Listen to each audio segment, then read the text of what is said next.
Alrighty, let's go ahead and kick things off. Good afternoon, everyone. Welcome back to another Prismatic Labs Workshop. Today we're focusing on field mappers with JSON Forms and particularly hooking into an LLM to give a nice default mapping to one of your field mappers. I'm pretty excited about this topic because we're going to be exercising some of our new tooling that we have around code native integrations like our Claude Code skills and our VS Code extension, which makes it so you can build some of these things quite a bit faster. My name's Taylor Reece. I'm a developer experience engineer at Prismatic, and I want to get to coding as fast as possible. So let's go ahead and kick things off with a poll. Um, I'm curious where you are on your journey as far as handling field mapping currently within in your integrations. Some of our customers are doing a really white gloved approach where they're, manually support teams are manually doing some field mapping during the onboarding session. Sometimes we're doing some hard coded, like you just assume that somebody's going to use the default Salesforce or HubSpot or whatever record types. Some of our customers have gone so far as build a field mapper, but you might not have tackled any of this field mapping stuff yet. While you're punching in your answers to this poll, a couple of notes here. One, this session is going to be recorded, so if you want to share it with a friend or if you want to dip out early, we'll send out the recording here in the next couple of days. And if you have any questions as we go, down on the bottom of your screen in the Zoom UI somewhere, there's a Q&A section. We'll have a dedicated Q&A time at the end for answering any of your questions that you have. If you also throw anything into chat as we go, we've got one of our developer advocates in the chat too who can maybe answer a few questions as we go. Other thing I want to note here, we've historically called this the Prismatic Insider. We're calling it the Prismatic Labs Workshop. That's because we've expanded our developer relations team recently, and we've got a lot of content planned, a lot of educational content planned under that Prismatic Labs umbrella that we're going to be producing here in the near future. So thank you for replying to that poll. Looks like we have a good smattering of all the answers. So that is perfect. We got something for everyone here. So let's talk about what we're focusing on today. The big challenge. When you integrate with CRMs, ERPs, some other types of apps, often your customers have different field names, custom record types, etc. And having some sort of like manual mapping or like a white gloved approach to like hand holding your customers as they deploy one of these CRM or ERP integrations just doesn't scale when you want to have thousands of customers like self-serve these integrations. You want your customers really to be able to create these field mappings for themselves. So how do you do that and give them a really nice experience as well, especially when they have some really tricky like setups and very custom setups to their, their Salesforce, HubSpot, Odoo, Microsoft Dynamics, whatever they happen to be using.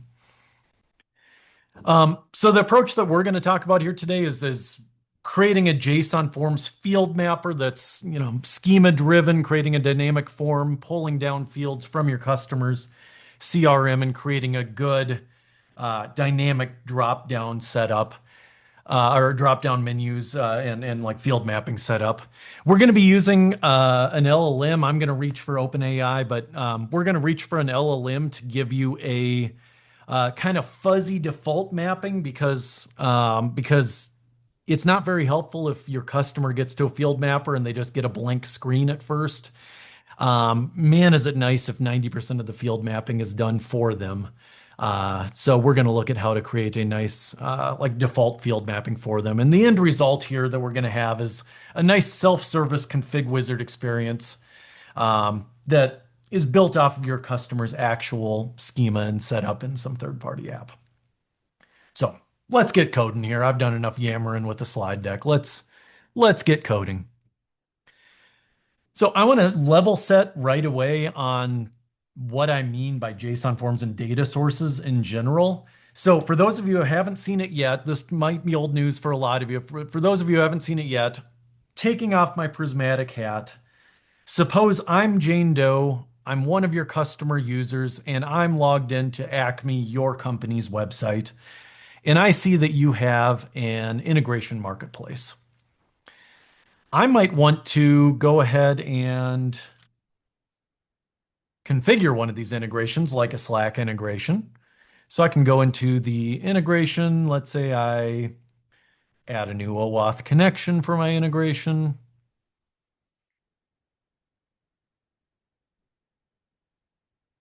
I can toggle some Boolean values. I can select some stuff from some static drop-down menus, and I can do a lot of configuration things.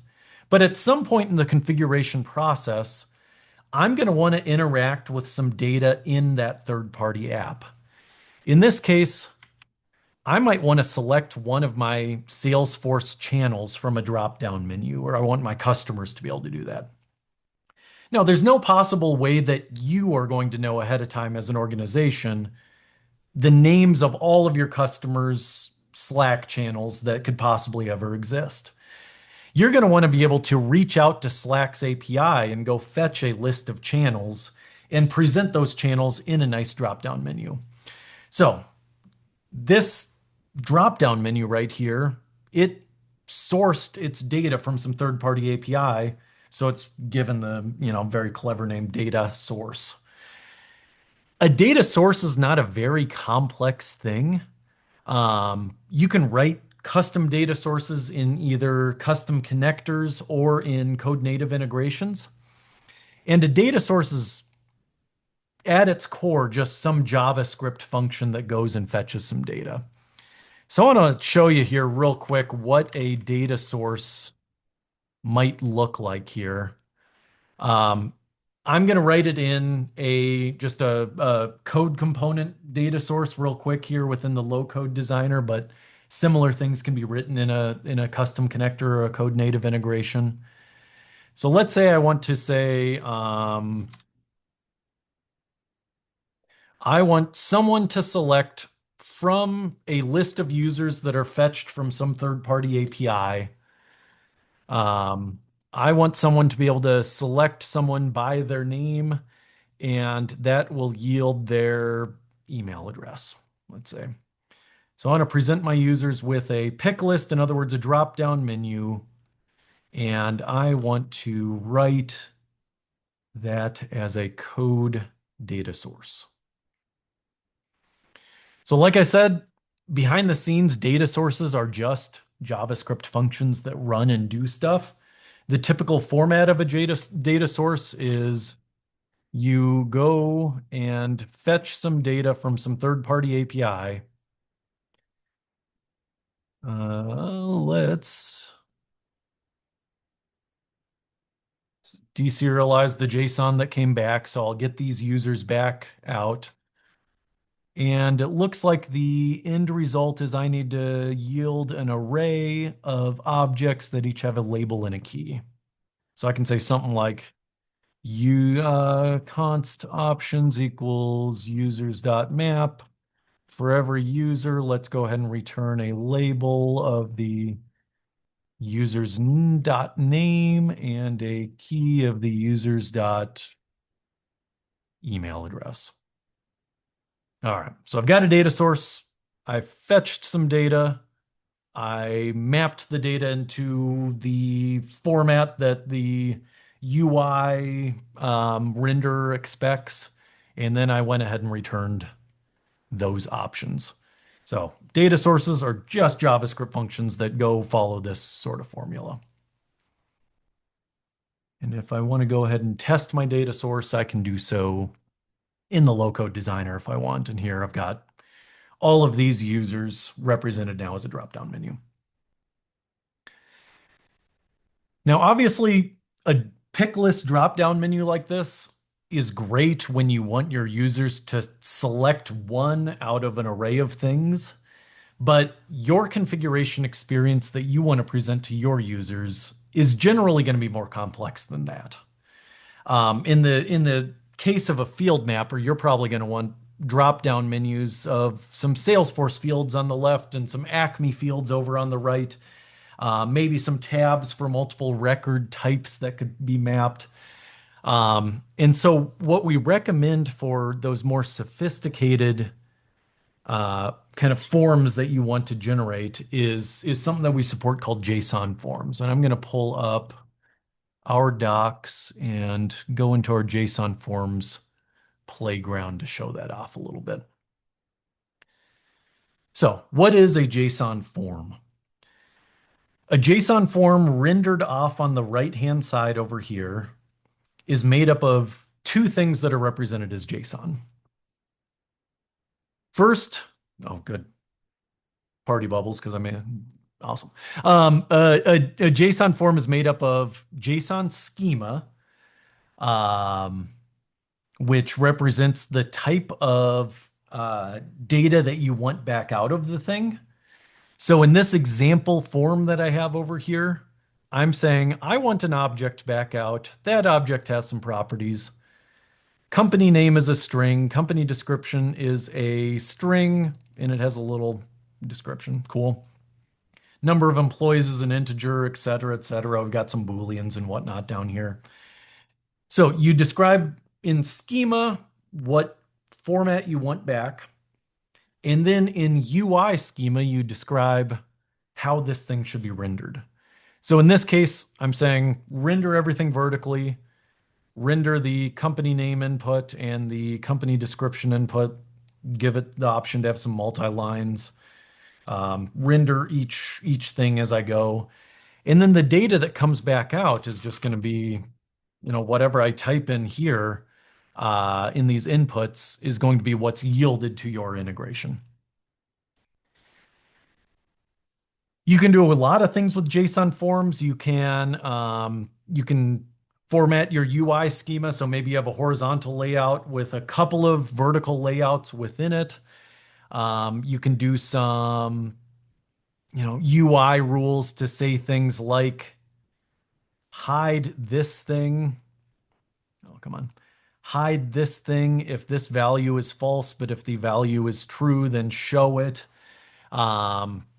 You can do a variety of things with JSON forms, but the really classic thing that you do is a simple field mapper to say, here's some fields over on the left-hand side from some source system like Salesforce. Here's some fields on the right-hand side, and we want to generate some sort of mapping between the two so that in the end we have an array of mappings. Each object, each item in the array is an object with a source and a destination value. And so if I map my first name over to fourth field, we can see that there's some mapping there. But if I map it to first field or second field or third field, you can see those values changing. And then that can inform our integration for how to map records when they hit us from Salesforce, map it over to Acme. With that all said, let's say, for example, we've got a product manager and our product manager just handed us a sticky note, Jira ticket, whatever we got. And we got a ticket that said, hey, Taylor, we need you to create a field mapper between Acme and Salesforce. It's got to do 4 things. First, I want it to prompt a user for which Salesforce record types they'd like to map to Acme contacts and Acme lead record types. Cool. Second, I want it to map fields between Salesforce and Acme. Some of our customers have custom record types and custom fields, so it's important that all those get shown. We can handle that. Third, we need something that provides a reasonable default mapping so that the user doesn't need to start from scratch. Okay, that's where the AI thing comes in. We can do that. And finally, we want to make sure as soon as they get through the mapping that they get some sort of validation that they did things in a sane way, like check that all the Acme fields were mapped at exactly once. They weren't mapped to 2 things. They weren't mapped to 0 things. They're mapped exactly once. Maybe the data types of the different fields are correct. That sort of thing. We might want to do a little bit of validation at the end. So you say, cool. That sounds like a reasonable thing, product manager. And the product manager even asked Claude to give you a little, SVG example of what this might look like here. And you look through there, Prismatic's examples, you see that, hey, maybe this example that's right up here seems about right. It's got some tabs. It's got contacts and leads. We don't really need opportunities, so we can go ahead and ditch that one. Leads, opportunities. There we go. But we have a nice little example thing that has some lorem ipsum sort of fields on in here. So cool. We just need to add this thing, the hey, what field record types do you want to map? Add the mapper to a code native integration, and then add a little AI stuff. Let's do it. So in front of me right here, I wanted to skip a couple steps with initializing a new code native integration, but I've got a code native integration that is pretty bare bones.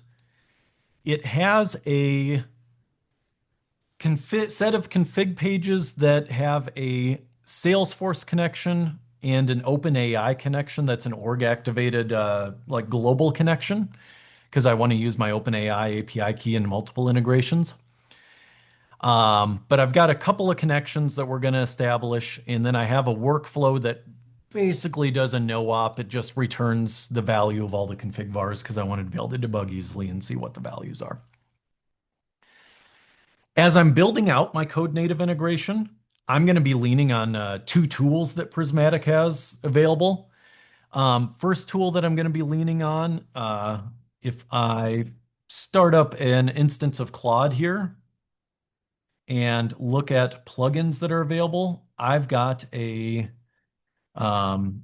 Prismatic Skills plugin that has a bunch of commands that we can run for modifying and building integrations and migrating integrations from other iPaaS vendors, and we've got something called Orby, which is an expert at reading our documentation, giving you good responses, and then that hooks into some agents that can run and skills and whatnot. And in all of these, this having this plugin installed, what that does is allows Claude to look through the plugins, like example code native integrations that are all available, and pull them down as needed so that your context window doesn't get full of just a bunch of Google searches that it made, but rather has access to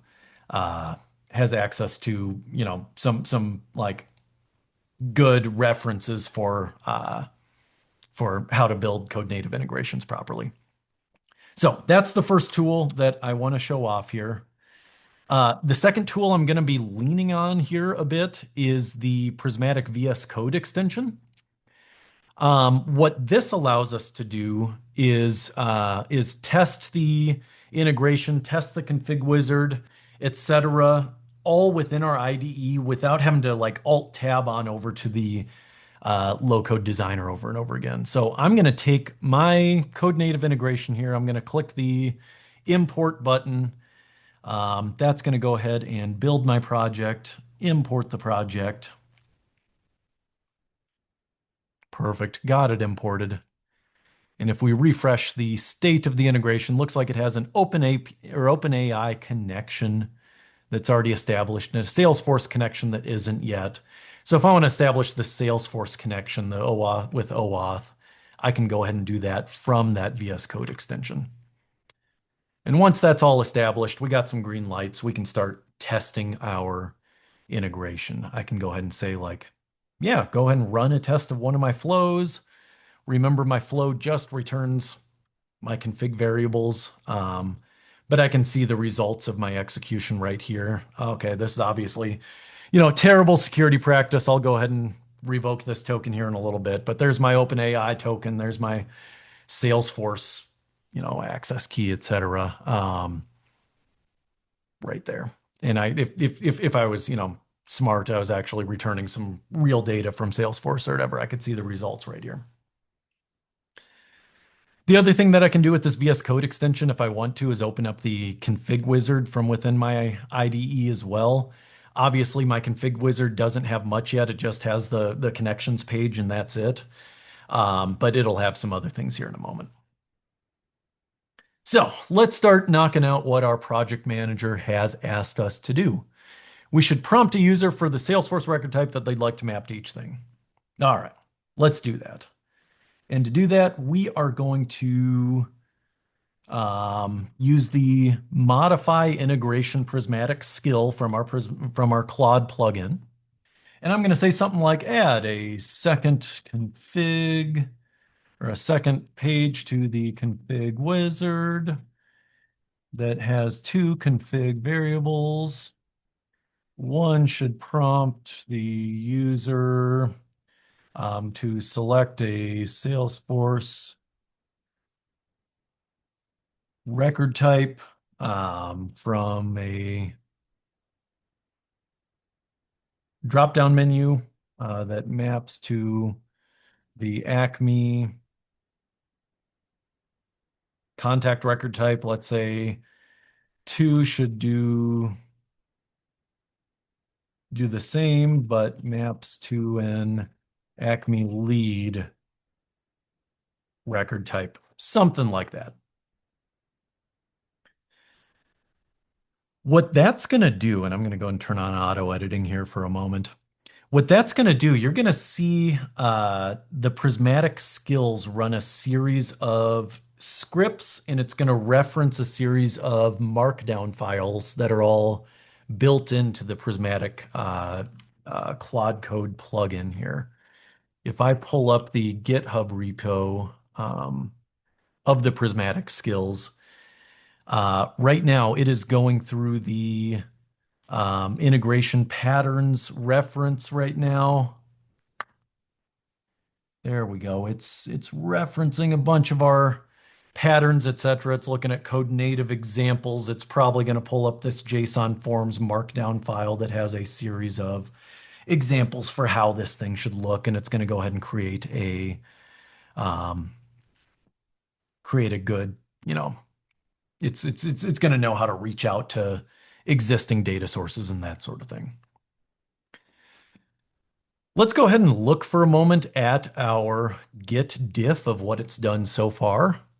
It looks like it reached out for the Salesforce components select record type data source. Cool. Good on you, Claude. That's exactly what I would have done. And it created a new page called field mappings with an Acme contact record type and an Acme lead record type. Config variables that go ahead and reach for this data source, and it's going to go ahead and present items that comes back using the Salesforce connection that we've already established. Cool. That sounds lovely.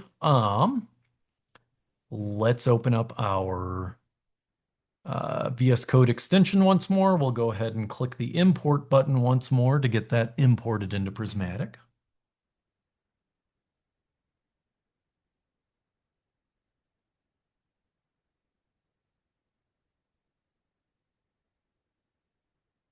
There it goes. And after refreshing, we've got our dev instance needs a little configuring. Let's go ahead and open up the config wizard within our IDE and do some configuring here. So we still have our Salesforce connection. It's established, looking good. Over here, Acme contact record type. I've got every record type under the sun from Salesforce. I should probably provide a default one, but here we go. I want the contact record type from Salesforce to map.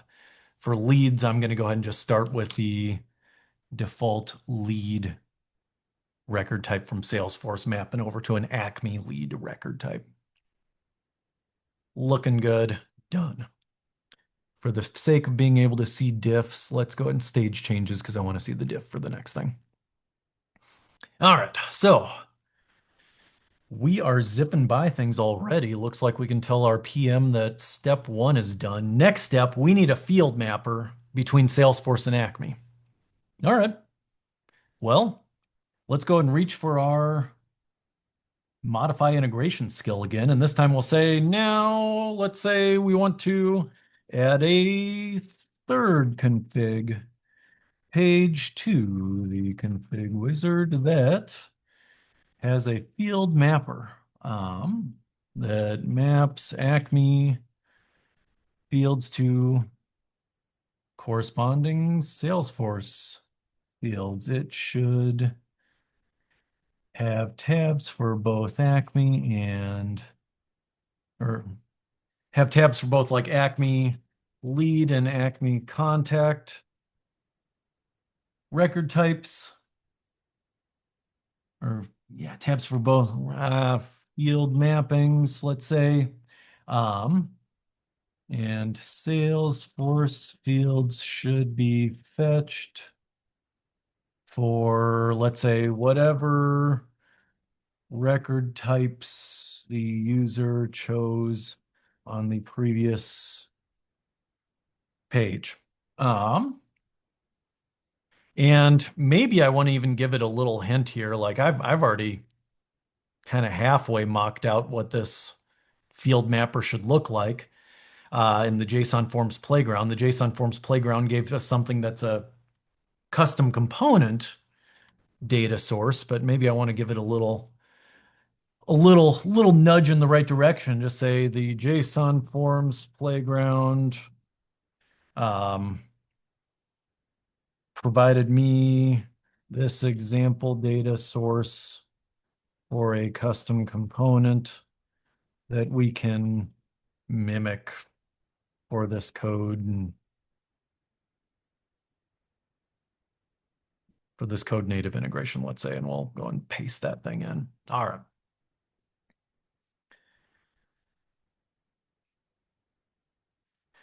It's always a little dangerous to try to demonstrate a coding assistant nowadays on a live webinar with Claude having all of 2 nines of uptime recently, but so far it seems like it's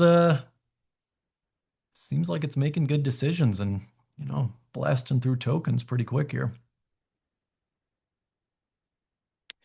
So what it's going to end up doing here, we can go ahead and look at this example data source.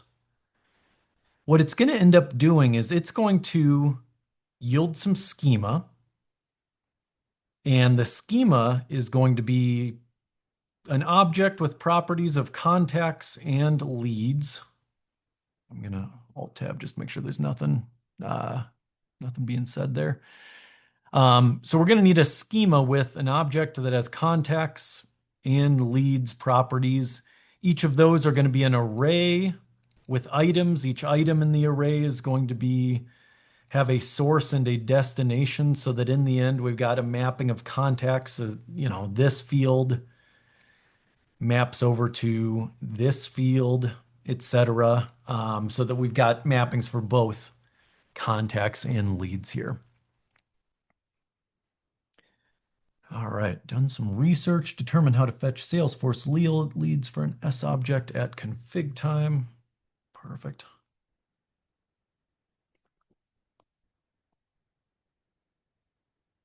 So anyways, the thing that Claude's going to need to do it's going to need to take our kind of placeholder lorem ipsum sort of fields that exist within and replace this with sourcing it from Salesforce for the record types that we chose. For the sake of this demo, I'm just hard coding some Acme fields. But the same sort of thing can happen with your API. I don't know if your API happens to have a concept of custom record types and custom fields on those record types, but it could be the case that you're using custom field types and custom record types for both your third-party app that you're integrating with and your internal app.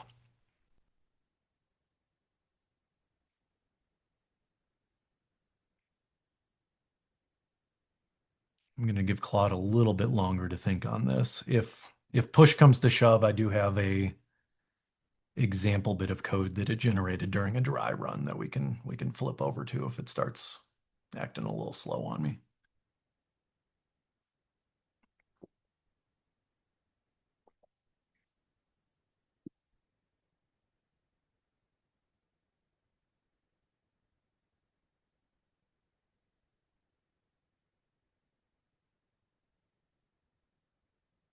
guess one couple of things I should note here as far as the a few things that I'm using within my integration. I did generate a manifest for the built-in Salesforce component. And by doing so, I can leverage a Salesforce OAuth connection rather than having to build my own. That way it knows ahead of time like what fields are required for a Salesforce connection. Same sort of thing goes for the Salesforce select record type data source. It went ahead and knew that this thing requires possibly a version, possibly a filter query, but definitely a connection, and then it kind of knows what the return type looks like, etc. But it looks like Claude is just about done thinking. So let's look at what Claude came up with. Config pages. Looks like it added record types to the, record types. It renamed the previous config page, whatever. It added a new config page called field mappings that has a field mappings data source. And looking at that data source, let's see what it generated here. Looks to me like it's just using native fetch. During my preparation for this demo, about half the time it reached for Salesforce's JS Force node library, and the other half of the time it just reached for fetch, and the random number generator just selected one or the other. But it looks like we are going to be calling S-objects, which just gives you some information about the type of record that you're searching for. We're going to be calling that, building some headers, mapping those fields that we get back to title and const. Looks good. Looks good. I might go ahead and, oh, and there's our schema. There's our JSON schema that's going to be mapping contacts and leads over to some fields that we yielded, fetched from Salesforce. Here's our UI schema. All right. I might just go ahead and YOLO this thing and see if Claude did its job all right. See if the random number generator is happy with me today. I'm going to be pretty thrilled if I can get through this entire demo and not write a single line of code here. Let's see what we got.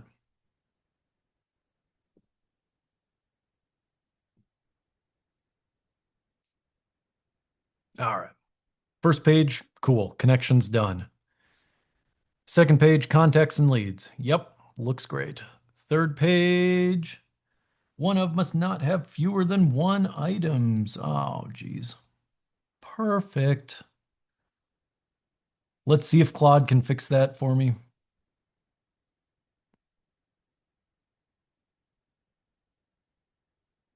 If not, I might go ahead and just flip on over to some code that Claude generated the first time around, because I don't want everybody just watching me debug for minutes on end.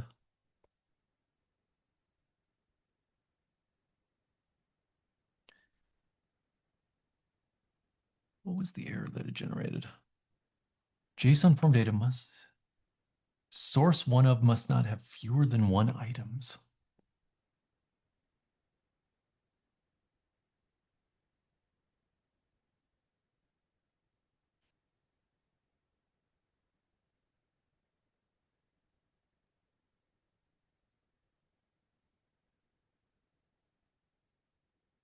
Subject, object, bloop, bloop. Subject.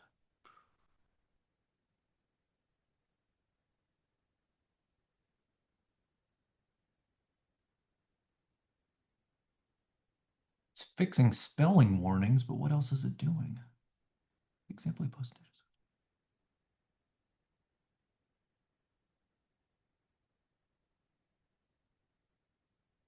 Sure hope it's doing more than fixing spelling issues.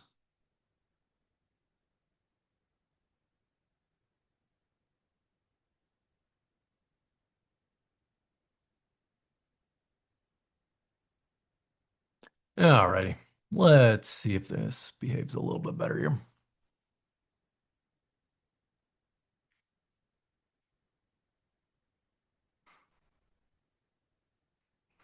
You gotta love the random number generator. This worked like 4 times in a row during dry runs. All right, imported, refreshed. Let's see what we got.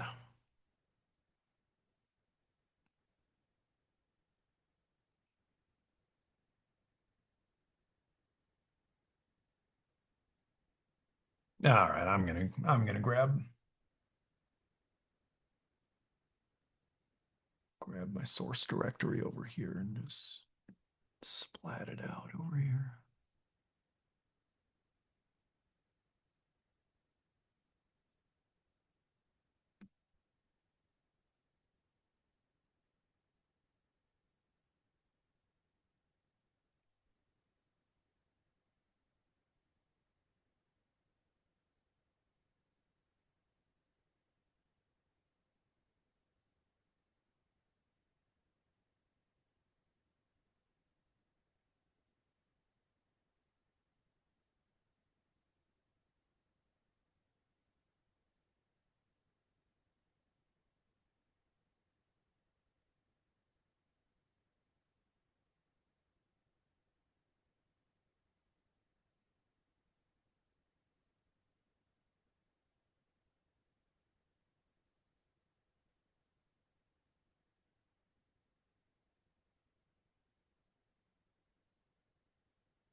So we've got contact and lead record types looking good. Next page over here should have a field mapper. So one thing that I want to show off here that I'm kind of skipping over because Claude seems to be, you know, it's not my day with him right now, but I've got a couple of tabs, contacts and leads, where I can get some source field like first name, etc. I can pull down some source fields from Salesforce and map them over to my fields over in Acme. So for both contacts and leads, there's some pretty obvious values for, company maps to company name, website to address, full name to full name, etc. These default mappings are something that my data source reached on over to an LLM to generate. So field mapping data source, I want to show off what exactly it did to generate that. So within my data source here, I've got a system prompt that I'm going to reach on over and send over to OpenAI saying like, hey, OpenAI, you are a field mapping expert. You know how to do field mapping. I expect you to take all of these Acme fields, all these Salesforce fields, and I expect you to return to me a mapping between the two of them. I have some schema that I want you to return it as. I want you to go ahead and give me back some contacts and leads that are an array of objects, et cetera, et cetera. And I'm going to go ahead and sling that whole request, that system prompt, plus a bunch of other helper data. I'm going to send that as a system message and a user message on over to OpenAI, and OpenAI is going to return some default mapping. So that's why within my config wizard, I got to see a really reasonable default mapping of for both contacts and leads. And then those values end up just getting shown off down here when I generate schema and then UI schema. In addition to those two things, I can also pass initial data, which is going to be from these like OpenAI requests on over to to OpenAI to get those default field mappings. Now I want to show that the value prop here is that for some things like a default Salesforce contact or a default Salesforce lead, that default field mapping doesn't look very impressive because anybody should be able to map some field named website to another field named website and some field named address to another field named address, etc. Like Maybe there was some logic here with mapping business phone rather than mobile phone or whatever to phone. But this right here isn't that impressive. Um, where it gets a little better is some of your customers are going to have absolutely insane setups. Some of your customers are going to approach you and say, "Hey, I know Salesforce has a lead record type, but for reasons we don't use the lead record type. Instead, we use this asinine thing called a Taylor Wacky lead. In a Taylor Wacky lead, it defies logic. It's got, rather than a company name, it's something called a group name. Rather than some website, it's just called an internet address. Rather than email, it's called an internet mail address, etc. Um, Address is not an address; it's a physical place. So this is where AI really shines, and where a human or an LLM can pretty readily identify, like, yeah, physical place. They probably mean address by that. That's where the LLM can really shine. So if I in my options here, rather than lead, I go ahead and choose a Taylor Wacky lead and go ahead and let those Taylor Wacky lead field names get passed on over to OpenAI. If I go to my leads, oh, come on, man. Let me go back and forth real quick because I'm sure it's going to get it on the second try. Let's see if it does it. There we go. Okay. So our OpenAI was able to correctly identify, like, group name probably matches company name, internet address, yeah, I mean website, physical place means address, internet mail address probably means email, etc. Um, that's the power of passing this over to some LLM. You can provide a nice little default mapping, and then if your users need to change something later on, business phone, they don't mean business phone, they really just want mobile phone to map to phone. More power to them, that's fine, but you at least don't provide them with just a blank screen. Last thing I want to show off real quick, we do have in our docs, is validating that what your user punched in is reasonable. Our recommended approach for doing that is another data source that takes the field mapper data source and runs it through a JavaScript function where you can use whatever logic you want to test it. So here, my data source says all fields are looking good, mapped exactly once, you're good to go. But if I do something silly like, for example, map a first name to first name and last name to first name in Acme, and then get to that next page, I'm going to get prevented from hitting the finish button. And I'm going to get a list of things that are wrong. Like, first name is mapped to two things. Last name is not mapped at all. You better go back and change your stuff.